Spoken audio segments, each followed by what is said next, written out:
माता जी, आप छोटे रूप में अपना परिचय दे सकती हैं? परिचय ऐसे कि शालिवाहन का जो खानदान था उस खानदान के हम हैं और हमारे पिता और माता दोनों ही गांधी जी के परम भक्त थे। और हमारे पिता अपनी कॉन्स्टिट्यूंट असेंबली और उसके बाद पार्लियामेंट वगैरह सब के मेंबर थे। माता भी हमारी ऑनर्स मैथमेटिक्स में थी और हमारे अब एक भाई साहब जो हैं वो अपने कैबिनेट के मिनिस्टर भी।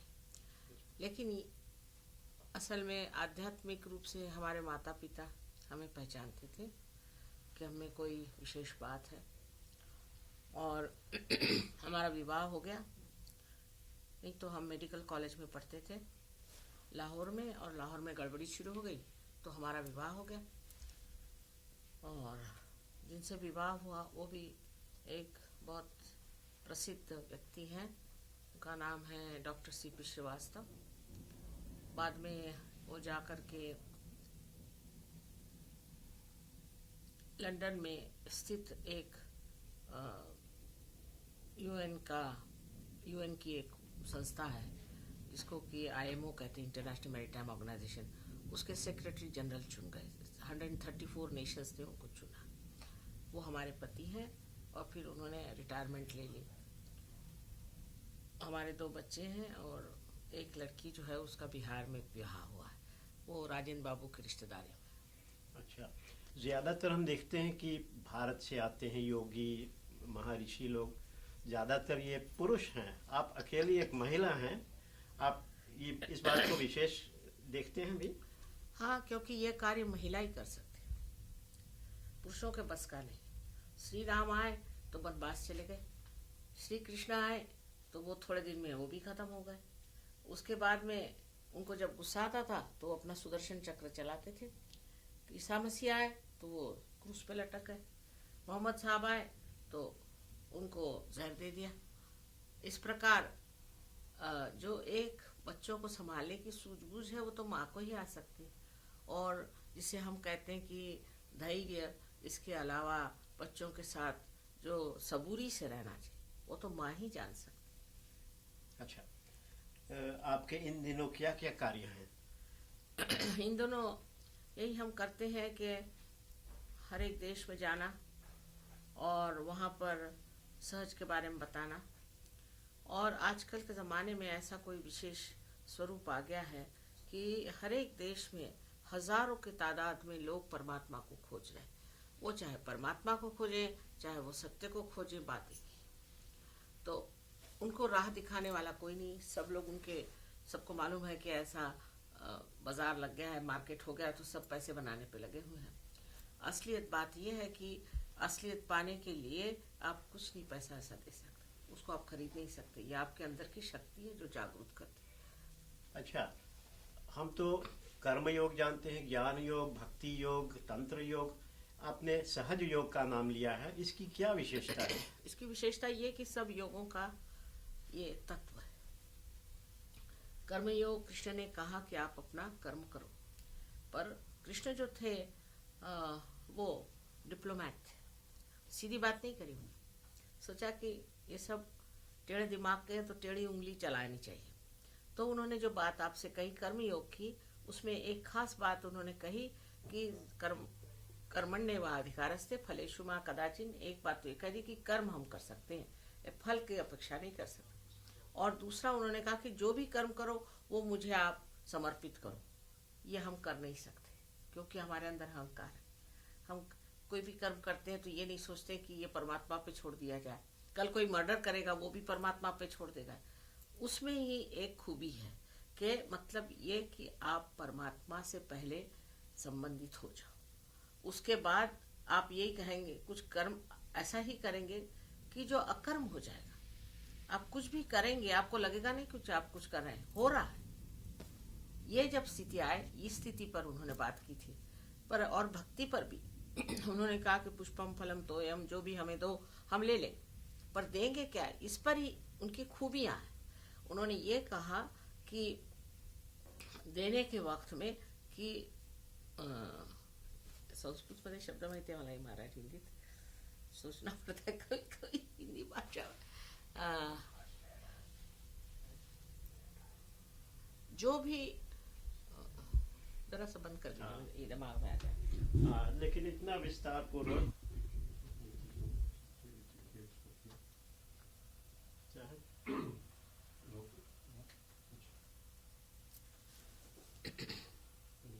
वैसे तो हम पश्चिम देशों में कर्म योग जानते हैं, भक्ति योग, ज्ञान योग, तंत्र योग।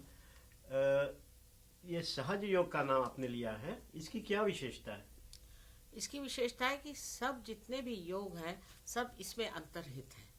मतलब ये कि सहज योग से जब तक आपका संबंध परमेश्वर से नहीं होता है तब तक सब भी योग व्यर्थ है।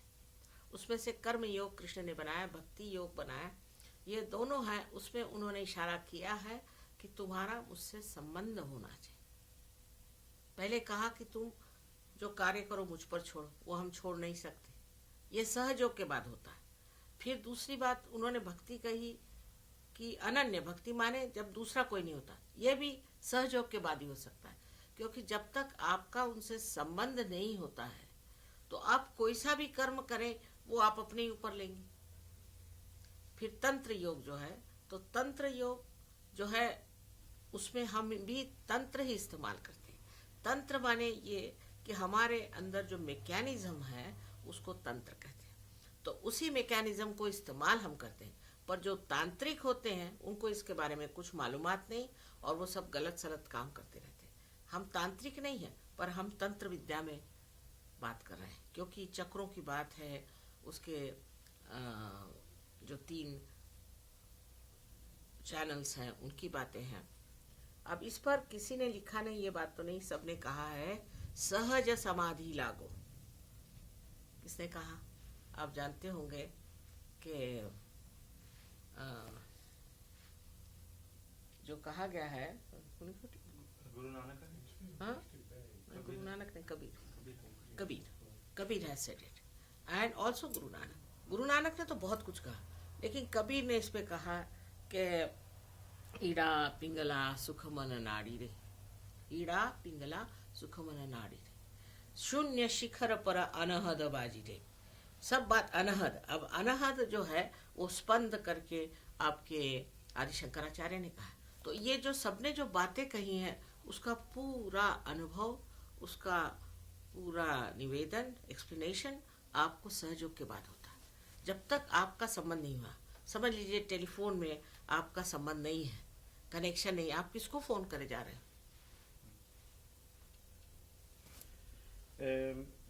सहज योग, एक मिनट है, stop. Even wachten. 5. सहज योग में आसन, प्राणायाम, ये सब बातें चलती हैं? जी नहीं, आपके अंदर जो कुंडलिनी है वो जागृत होती है और 6 चक्रों में से गुजर करके अंत में तालु भाग से निकल के और इस सारे और जो चैतन्य सृष्टि उससे एकाकारिता प्राप्त करती है। लेकिन अगर समझ लीजिए आपको कोई शारीरिक तकलीफ है, आपकी अगर कोई रीढ़ की हड्डी गड़बड़ है, तो हम उसको आसन बता सकते हैं। पर सब आसन सब लोग करें तो ऐसे ही हुआ कि जैसे एक मेडिसिन बॉक्स में से सब लोग सारे मेडिसिन ले। सबका एक शास्त्र होता है, नियम होता है, और उसके अनुसार हमने देखा अभी तक तो हमने किसी को कोई आसन बताया ही नहीं। अच्छा, ये कुंडलिनी का नाम आपने लिया है? आवाज अभी बाहर से हमारे प्रोग्राम के बाद जाता ये होता है। Ja, ik ga het even aan.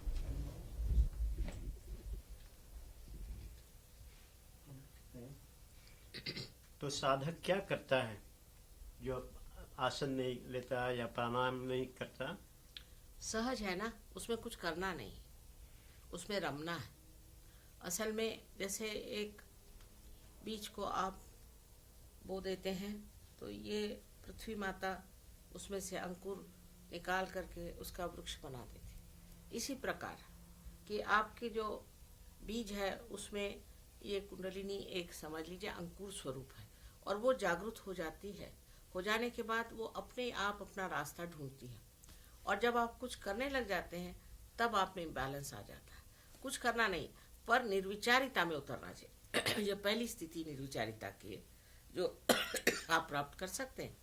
जैसे समझ लीजिए कि हर समय हम विचार करते हैं तो या तो पहला विचार करते हैं या आगे का विचार करते हैं, तो या तो हम भूत में या भविष्य में रहते हैं, और दोनों चीज़ें नहीं हैं। भूत खत्म हो गया और भविष्य है ही नहीं। तो जो वर्तमान है इसके अंदर उतरने के लिए कुंडलिनी ही कार्यान्वित होती, तब कोई विचार नहीं रहता। आप निर्विचार समाधि में बैठते हैं और आपकी उन्नति होती रहती। अनेक आपके अंदर जो जो भी शक्तियाँ हैं सब जागृत हो जाती हैं। दूसरे योगों में, यौगिक परंपराओं में मैं पढ़ता हूँ, सुनता हूँ कि कुंडलिनी शक्ति से बचना चाहिए, वो खतरनाक भी हो सकता है, साधक को मार भी सकता है या पागल कर सकता है। ये बहुत गलत बात है। न कभी ऐसा हो सकता है, क्योंकि कुंडलिनी आपकी स्वयं माँ, आपकी अपनी माँ है। वो आपके बारे में सब कुछ जानती है। जब आप पैदा हुए थे तो आपकी माँ ने सारा दुख अपने ऊपर उठाया, आपने तो कोई दुख नहीं उठाया। ये बहुत गलत बात कहनी है। ये ऐसे लोग कहते हैं जिनको ये कार्य नहीं आता और जो नहीं चाहते कि लोग सत्य की ओर जाए। तो सहज योग एक व्यक्ति का जीवन कैसे बदल सकता है? सब तरह से बदल सकता है। एक तो उसकी शारीरिक स्थिति एकदम ठीक हो जाती है। अब आपसे मैंने बताया मेरी उम्र 71 साल की है और रोज़ करीबन सफ़र करते हैं, कुछ नहीं, हम आराम से बैठे हुए। इसी प्रकार आपका जीवन जो है एक तो बहुत सशक्त हो जाता है और बहुत सारी चीज़ें जिससे आप पहले पीड़ित रहते हैं वो बीमारियां ठीक हो जाती हैं। कैंसर की बीमारी ठीक हुई है इससे, बहुतों की बहुत सारी बीमारियां ठीक हो जाती हैं, हर तरह की। अब एक तो शारीरिक स्वास्थ्य, फिर आपको मानसिक स्वास्थ्य मिलता है। बहुत से लोग हैं उनमें डिप्रेशन होता है, किसी में कुछ और तरह की जैसे एपिलेप्सी आदि वगैरह, लूनसी, वो तक ठीक होती है। सहयोग से वो तक ठीक होती है। फिर आपके जो आंतरिक इच्छा है, हमेशा एक साधक चाहता है कि परमात्मा को प्राप्त करे, उसकी शक्ति को प्राप्त करे और उसकी और बहुत मेहनत करता है, वो प्राप्ति हो जाती है। तो आपके शारीरिक, मानसिक और बौद्धिक भी, ऐसे बच्चे हमने देखे जो पढ़ने में बहुत कमज़ोर थे, वो फर्स्ट आने लगे, क्योंकि आपकी बुद्धि जो है उसके अंदर जब कुंडलिनी आती है तो वो प्रकाशित कर देती है। इस प्रकार आपकी बुद्धि भी बड़ी प्रगल्भ हो जाती है। आपका जो चित्त है वो बहुत स्थिर हो जाता है, एकाग्र हो जाता है और बहुत ही इनोसेंट हो जाता है। अच्छा, तो सहज योगी एकांत में भी बैठ सकता है या ग्रुप में इसको कर एकांत सकते में हैं? भी बैठना पड़ता है उसको, लेकिन अधिकतर ग्रुप में उसकी प्रगति ज़्यादा होती है, क्योंकि एक दूसरे की लेन देन आप हो जाती है। इसलिए इसको सामूहिकता में आना चाहिए। क्योंकि जैसे है, आप कहिए कि एक छोटा सा बिंदु सागर में मिल गया तो वो सागर हो गया। फिर सागर के साथ चलना चाहिए, सागर से अलग हट करके तो चलेगा नहीं। किंतु वैसे घर में भी ध्यान धारणा करनी पड़ती है। 10 मिनट, ज़्यादा नहीं, 10 मिनट की ध्यान धारणा। जैसे कि कोई स्नात होता है, इसी तरह से वो नहा लेता है, जिससे कि सफाई हो जाए। क्योंकि ये सारा जो कार्य है ये निर्मल तत्व का है। प्यार का निर्मल तत्व जो है उससे आदमी इतना शुद्ध हो जाता है, एकदम जिसे खालिस कहते हैं। आधुनिक समाज में हम देखें तो हर तरह की कठिनाइयाँ सामने आती हैं। जैसे विश्व में भूख से लोग मरते हैं, या लड़ाइयाँ होती हैं, या जातिवाद बढ़ता जाता है। तो इस पर सहज योग का क्या जवाब है? बहुत बड़ा असर है। सबसे पहले तो जातिवाद वगैरह मनुष्य भूल जाता है, क्योंकि वो विश्व बंधुत्व उसमें आ जाता है। वो सोचता है कि दूसरा कौन है, हम सब एक हैं। अब हमारे यहाँ शादियाँ होती हैं, हर साल 90-80 शादियाँ होती है। कोई इधर से लेकर के वहाँ कहीं भी शादी हो जाएगी और सब लोग बड़े आराम से, इनकी फैमिली लाइफ अच्छी हो गई, इनको बड़े प्यारे प्यारे बच्चे हैं और बहुत शुद्ध है अंतःकरण के।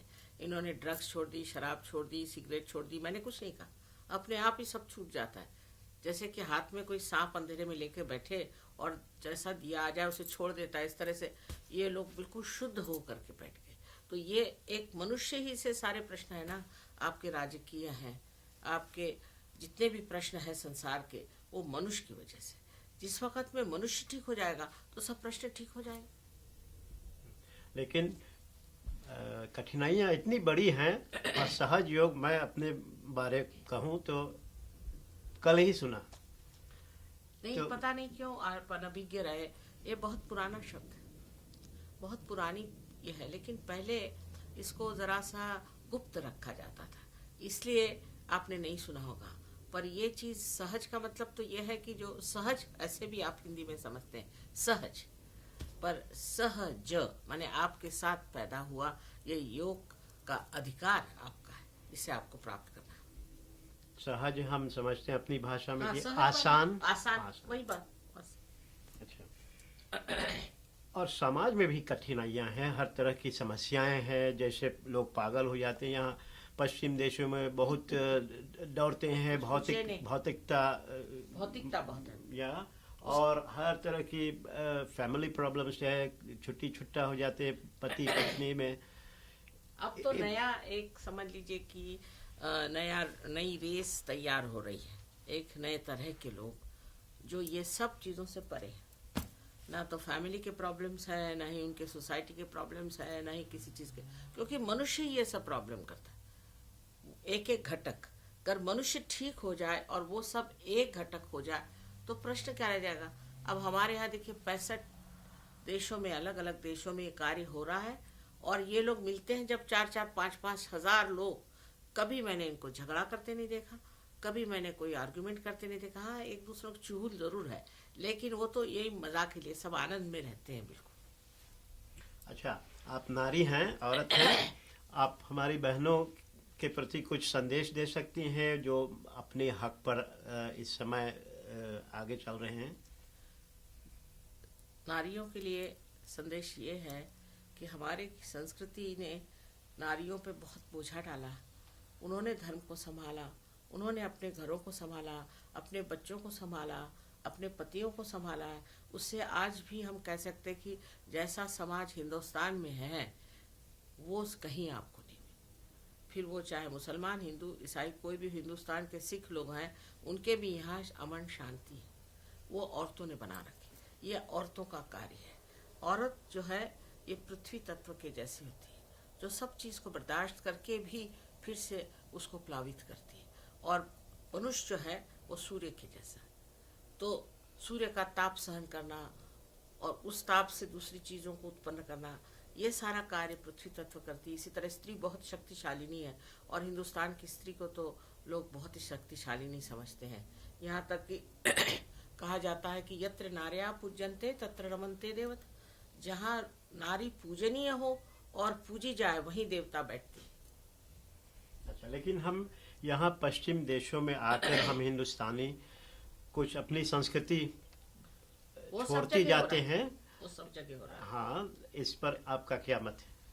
वो सब जगह हो रहा है। हिंदुस्तान में भी कोको कोला कल्चर कहते हैं, वो भी थोड़ा थोड़ा शहरों में आ गया है, लेकिन फिर मुड़ जाएगा, क्योंकि इसकी जब दुष्टता दिखाई देगी और इसकी तकलीफें दिखाई देंगी तो लोग मुड़ जाएंगे। हमें अभी चाइना के मिले थे कल्चरल अटैची, वो बता रहे थे कि चाइना में बहुत कोको कोला कल्चर आया और अब बदल रहा है, लेकिन तो भी हमारे अंदर ऐसी ठोस चीज़ें हैं कि वहाँ हम नहीं बदल सकते, काफ़ी ठोस चीज़ें। अच्छा, हमारी भारतीय संस्कृति की क्या विशेषता है? सबसे बड़ी बात यह है कि ये धर्म पे आधारित है। धर्म माने जिसको कहना चाहिए मोरालिटी, कि मनुष्य को जो है नैतिक बंधन बहुत है, नीतिमत्ता बहुत ज़रूरी चीज़ है, और वो नीति यहाँ छूट गई। इन देशों से नीति छूट गई तो इनका कल्चर क्या हो। और अपनी जो संस्कृति है उसमें नीति सबसे बड़ी चीज़ है। किसकी नीति कैसी है, तरह तरह के उदाहरण हैं इस पर, तरह तरह के। अच्छा, और हाँ, इस सवाल को हम फिर करेंगे। वो बादल शोर मचा है। जी, पी लीजिएगा।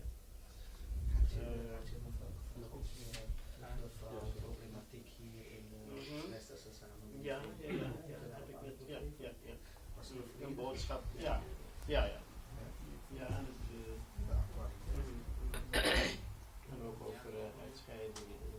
even aanhouden. Kijk erop, je loopt. Wacht even. Mooi. Loop je? Shri Mata जी, भारतीय संस्कृति की क्या विशेषता है? विशेषता यह है कि अपनी भारतीय संस्कृति ये नीतिमत्ता पे आधारित है। नीति बहुत बड़ी चीज़ है। अनीति अपने संस्कृति में मानी नहीं जाती। और यहाँ की संस्कृति में नीति अलग है और उनकी संस्कृति अलग है। संस्कृति में कुछ भी नीति की बातचीत नहीं। जैसे मुझे आश्चर्य हुआ कि एक लेडी से मैंने बात करी, तो अंग्रेज थी, वो बहुत पढ़ी लिखी, तो कहले ये तो हमारे संस्कृति में है कि औरतें अपने बदन को ज़्यादा खोल दें। मैंने कहा भाई कैसी संस्कृति इनकी है।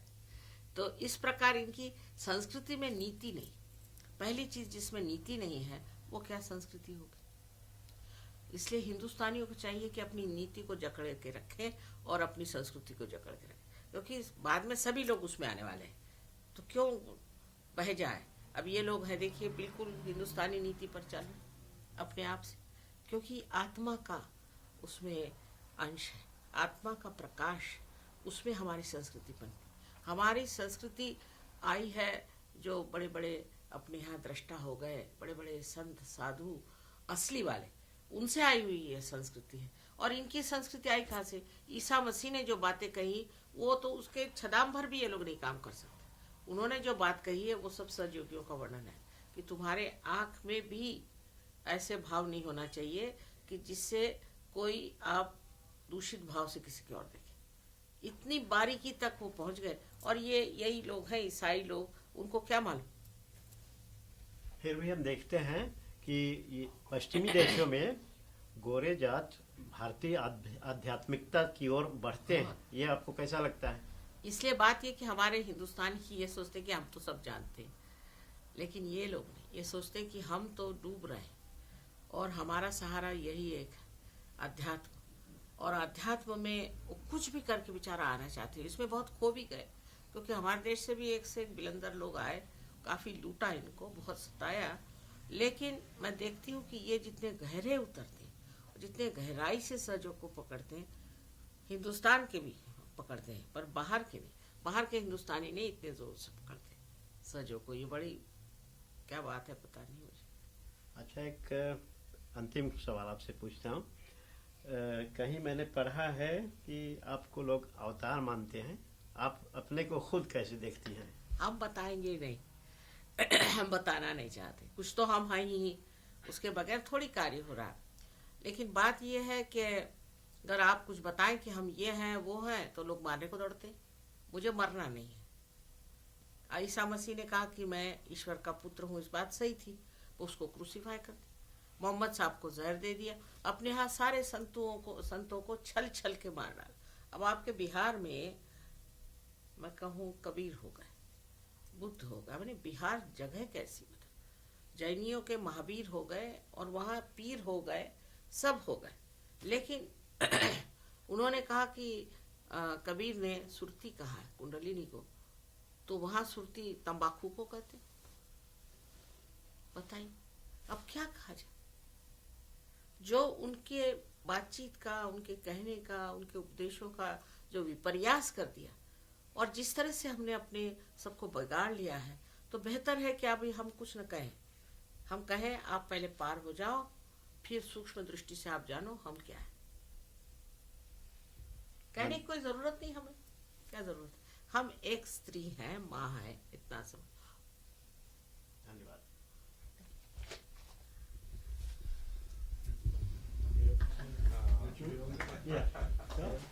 जब फिर हम करें, शायद दूसरे पॉइंट आप ला सकती है ना। शायद आप अच्छा से समझा इसके। बात ये है कि यहाँ पश्चिमी समस्याओं में भी हम मिलते जुलते हैं। मतलब डिवोर्स लोग ज्यादा करते हैं ना। डिवोर्स को कहते हैं छुट्टी छुट्टा ना, हिंदी में घटस्फोट कहते हैं, मराठी में घटस्फोट कहते हैं, तलाक कहते हैं। तलाक ना, तलाक उर्दू है। हिंदी में क्या कहते हैं? हिंदी में क्या कहते हैं? डिवोर्स। हम सरनामी में छुट्टी छुट्टा कहते हैं। हम अपनी भाषा में छुट्टी छुट्टा कहते हैं। तो समझ जाएंगे आप। छुट्टी समझते।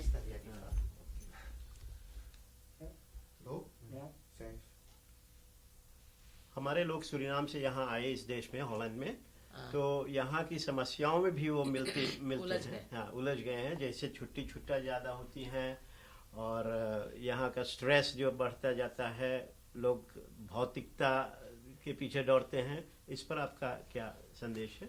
इसका इलाज सहज योग है, क्योंकि जब सहज योग हो जाता है तो आप जान जाते हैं कि आप अकेले नहीं, आपके साथ सब इसी आनंद को उठा रहे हैं। सारी चीज़ आनंद के लिए। अगर आपको आनंद मिलने जाता है तो आप भौतिकता के पीछे में क्यों जाएंगे? भौतिकता से कोई मतलब नहीं। पर भौतिकता में जो उसका गुण है वो ये है कि जैसे लोग आए और उनको आपको प्यार जताना है, तो उन्होंने आपको बिस्किट दे दिया, चाय दे दी, कोई आपको प्रेजेंट दे दिया, ये भौतिकता है। भौतिकता का सौंदर्य ये है। और दूसरा उसका अंग ये है कि आर्ट, उसकी जो ये जड़ चीज़ है, इसको किस तरह से सुंदरता से बनाया जाए, ये एक दूसरा उसका बड़ा एस्थेटिक्स जिसे कहते हैं, सौंदर्य साधन, वो आप उससे कर सकते हैं। लेकिन जब भौतिकता माने पैसा हो गया तो सभी चीज़ बिल्कुल विद्रूप हो गई। पर इसका जो संवेदन है, ये सहयोग के बाद आता है। संवेदन इसका, जैसे अब गंगा के इसकी बनी हुई ये चीज़ें हैं, ये सहयोगियों के लिए बहुत प्यारी चीज़ है, क्योंकि उसमें से चैतन्य बह रहा है। जिसमें से चैतन्य बहेगा उसी को सौंदर्यपूर्ण मानते हैं। ऐसे मोनालिसा का जो पिक्चर है उसमें चैतन्य है। बहुत सी जगह जैसे ये है, ये सिस्टीन चैपल, इसमें चैतन्य आ रहा है। जहाँ चैतन्य आएगा वही सुंदर चीज़ है। फिर उसको अपनाने की ज़रूरत क्या, उसका मज़ा उठाओ। समझ लीजिए ये कारपेट हमारा, तो हमारे लिए सरदर्द है कि इसको इंश्योर कराओ कि क्या कराओ कि दुनिया में। पर अगर आपका है तो हमारे लिए अच्छा है, हम इसको मज़ा उठा, तो ममत्व छूट जाता है। आपको आश्चर्य होगा, रशिया में बिल्कुल लोगों में ममत्व नहीं। गवर्नमेंट ने उनसे कहा तुम लोग अपने अपने फ्लैट ले लो और उसको देखो। कहा भाई हमें नहीं चाहिए, हम कुछ ओन नहीं करना चाहते, तुम ही रखो। ये एक कल्पना कि हम किसी चीज़ को ओन करते हैं, किस चीज़ को हम ओन करते हैं, सब तो यही छूटने वाला है। पर यह सहज से घटित हो जाता है। धन्यवाद। सारी समस्या। अब आपके अगर कोई गरीब लोग हैं, एक चीज और बताना चाहते हैं। गरीब लोग देखिए, जैसा हमारा देश है वो खेती प्रधान जिसको कहते हैं ना, जैसे खेतीहर लोग, अधिकतर खेती प्रधान देश है। सहयोग से क्या होता है कि जो खेती की जो पैदावार है, कभी कभी 10 टाइम्स, कभी कभी 20 टाइम्स बढ़ सकती है। एक एक सूर्यफूल इतना बड़ा बड़ा निकलता है इस चैतन्य लहरियों से, और बहुत कुछ हो सकता है। तो इसलिए जैसे जो सहयोगी है वो रईस होता है, क्योंकि उनके पास सबसे बढ़िया बीज है, उनके पास सबसे पहले पैदावार है, और लोगों से वो बहुत बेहतर है। तो जो देश खेतीहरों का है उनके लिए तो सहयोग बहुत कमाल का। दूध भी अपने हिंदुस्तान की गाय ज़्यादा से ज़्यादा 4-5 सेर दूध देती है, वो करीबन 12 सेर दूध देती है। और हम लोगों को हाइब्रिड सीड नहीं लेना पड़ता, साधारण सीड को ही वाइब्रेट करके करने से सब काम है। तो आपको किसी कंपनी की गुलामी करने की ज़रूरत नहीं। इस प्रकार हमारे देश, खासकर हमारे देश का तो प्रॉब्लम हल हो सकता है। अनेक चीज़ें हैं सहयोग में। लोग समझते हैं कि अपने देश में क्या क्या विशेष चीज़ है, क्या क्या हम बाहर बेच सकते, इसकी एक सूक्ष्म दृष्टि आ जाती है। और इस तरह से आप देखिए कितने अपने देश से लोग बाहर सामान भेज रहे हैं, क्या क्या कर रहे हैं। आप लोग भी इस पे खूब पनप जाएंगे, क्योंकि एक सूक्ष्म दृष्टि आ जाती है। हर तरह से मनुष्य की जो व्यक्ति है वो समष्टि हो जाने की वजह से उसमें बहुत कुछ जो विशेष रूप से छिपे हुए गुण हैं वो सारे प्रकाशित होते हैं। बड़े बड़े म्यूजिशियंस सहयोग में हैं, बड़े बड़े आर्टिस्ट लोग सहयोग में हैं, अपने कमांडर इन चीफ साहब भी सहयोग में हैं। तो इस प्रकार मतलब ये चीज़ ऐसी है, इसको प्राप्त होते ही मनुष्य एक, जिसको परम पद कहते हैं, उस स्थिति में जाता है। हमेशा हम कहते हैं परम पद दीजियो, ये परम पद है। धन्यवाद। और तो नहीं रहेगा कोई प्रश्न?